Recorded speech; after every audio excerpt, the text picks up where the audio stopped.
It's in my handbag. I got attacked, you know, last week. I got stabbed in the neck. See my neck?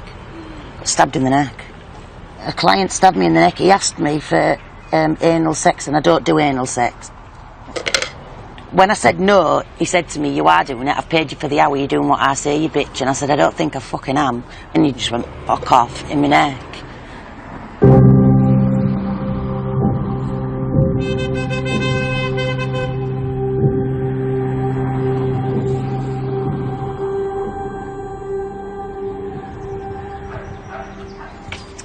Let me show you my babbies there.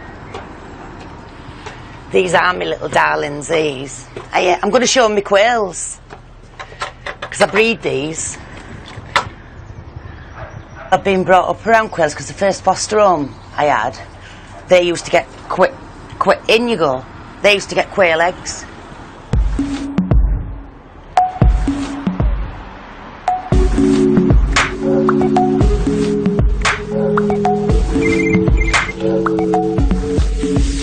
Hi, still want to meet this evening. What time do you... I've got a guy who I go to, Richard, right? He gets me to tie his mouth, duct tape him, put his hands behind his back with you know them plastic cable ties, put a bag over his head, then duct tape him all the way around so he can't move, and he likes me to, he's got these nipple clips, they're called, put them on his nipples and keep squeezing him and squeezing him. I can come out with like £2 from him from an hour's session.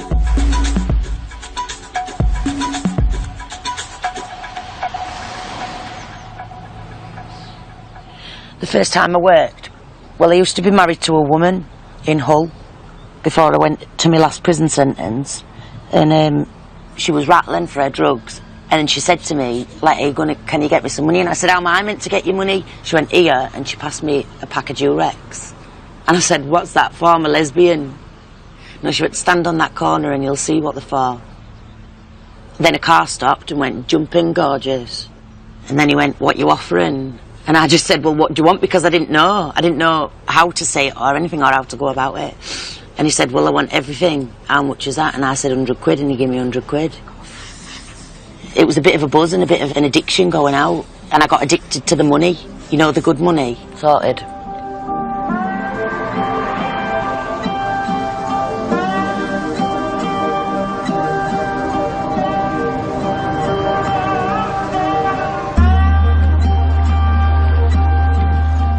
It's a shit day, but there's loads, punters do come out on this weather. For some reason it gets busy when it's like this.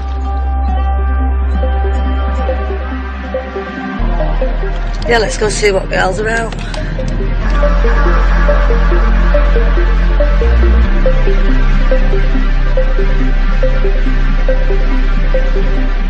One, two, three, 4 girls there. These are all Polish ones. I don't work. There's another one there. Bloody hell. That's 6 already. That's out. See, with all these, with competition, it'll take longer now for me to get my money. Do you know what I mean?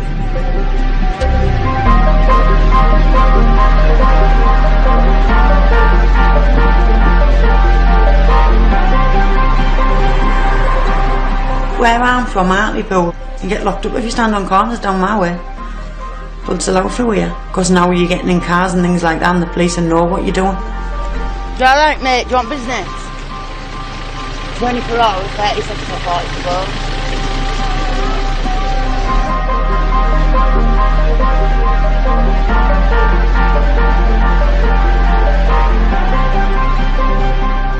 I mean, there's so many different girls now. There's Polish, Yugoslav, they come from everywhere. There's so many different girls down there. Now it's been legalised. I've just got a call out to Wakefield, just off Junction 40. I've got to walk past the reception desk and I'll see the door for the lift and the stairs. Give them a ring with an idea of when I'll arrive, please. As he said, he wants. Do you really want to know what he wants? He wants me to shit on him. I'm not joking. That's the truth. That's what he wants me to do. So how does that work? Well, he buys me a curry from the shop to get me going and loads of crack. You know, to get me... Because crack makes you go to the toilet. had me. And then, yeah, just do that. And that's that.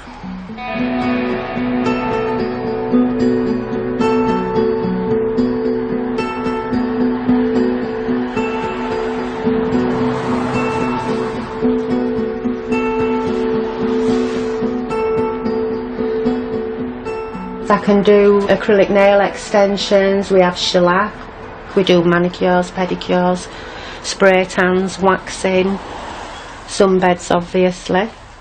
But there's just people are not wanting to come into the area anymore, unfortunately. I opened it up 15, 16 years ago for my daughter. She was just finishing college. I thought it'd give her a good start in life. She did get assaulted by a prostitute probably about 6 years ago. She now doesn't want to come back. I think it makes her unsure about the area she's coming back in, and she's got 2 young daughters herself now. It's not as bad with the used condoms and needles outside now because they are cleaning the area up, but we are on the main drag of it, and it's not nice having to come to it. This is Tuesday and Wednesday. Beauty treatments, one there, then the rest of the week just sunbeds, no beauty treatments, no beauty treatments. Friday's empty, Saturday's empty.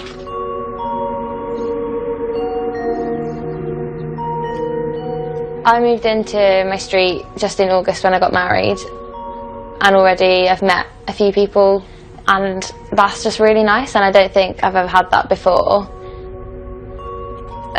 So this was me and a few friends on bonfire night, so we were just doing sparklers and just playing. But I really love this photo. It reminds me of where I live and the people that are around me, and it makes me happy. When people hear the term red light district, they imagine like a lot of glitz and glamour, and that's just not what it looks like. I remember the first woman that I saw, and she just looked very broken, to be honest.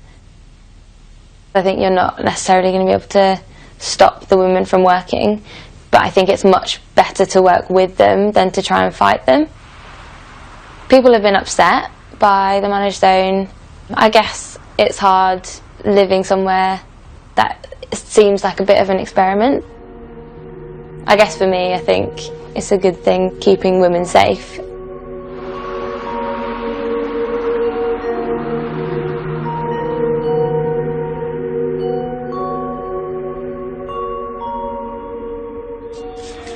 That's how crackheads get lucky hands all the time. Pushing your ash and doing whatever.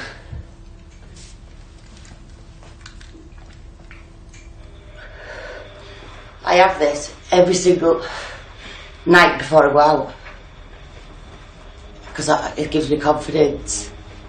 Because I've got no self-confidence, got none whatsoever, because I'm a crackhead.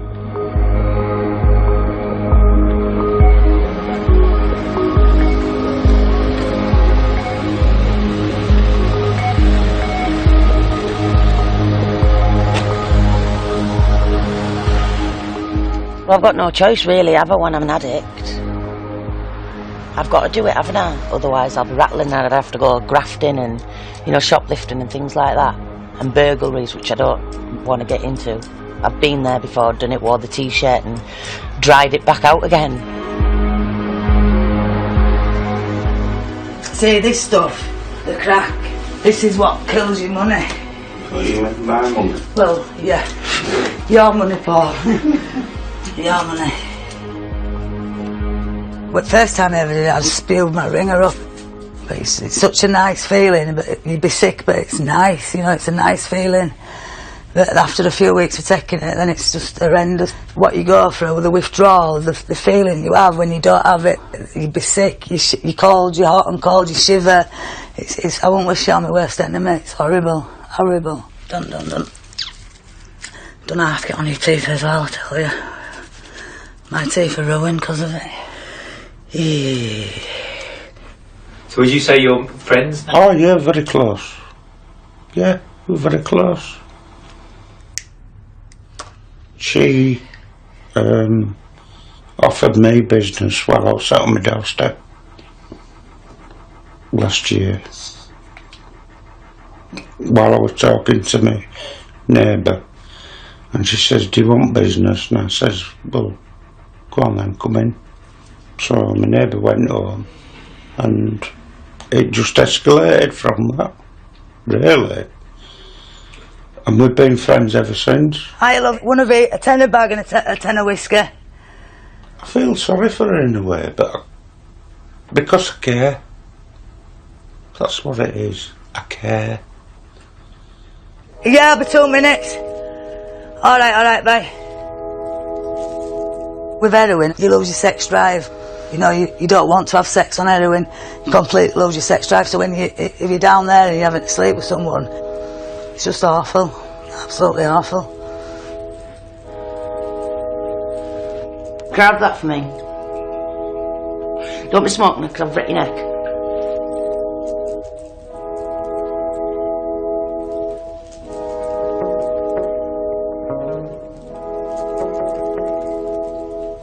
When I'm doing her hair, I dread it because she's my baby sister and I know why I'm doing it. I know that I'm doing it for a reason. And what is the reason? To go out shagging men for money. Dirty old men. Perverts, half of them. Breaks my heart. I wish I could look after her, but it's just too expensive and she's becoming really bad on crack. Hated me. Hate it. Well, if you need the money, you need the money, don't you? And you go and do it. I'm fucking stupid. I'd love to just grab all the lasses, and shake sense into them and tell them to stop, but you can't, because everyone's got a problem, haven't they? Everyone's doing it for their own reason. Mental. Yeah. Even when I come home from rehab, instead of heading that way, I should have went that way. Instead of going right, I should have went left.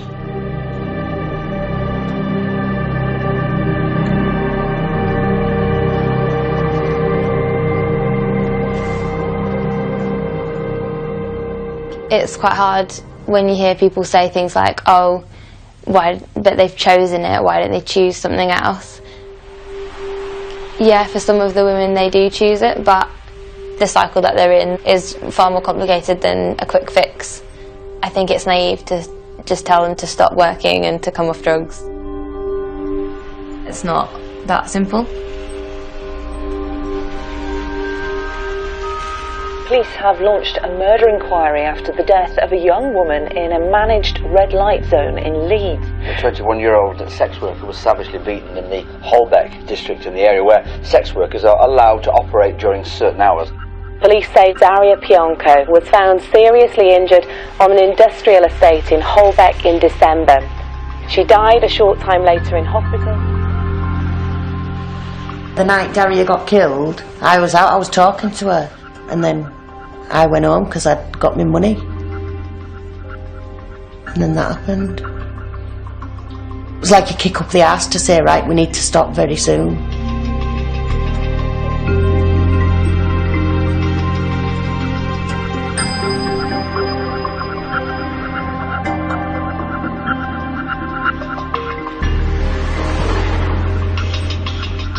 If I get in the car with a punter, she'll stand there and will not move until I get back with the punter.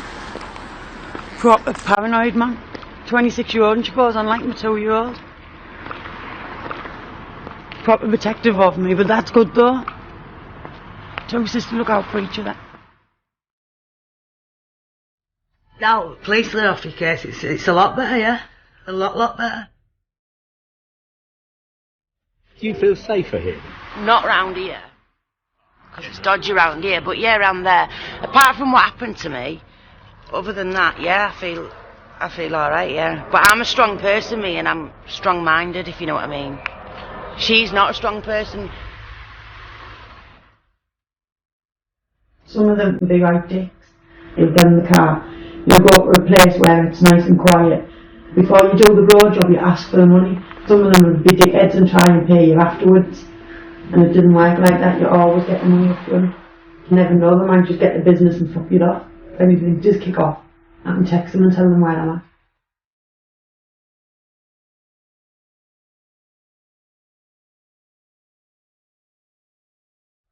do worry. I constantly worry, like constantly on edge. What happens if I'm getting in that car and that's the very last car I ever get in? It could be, one day.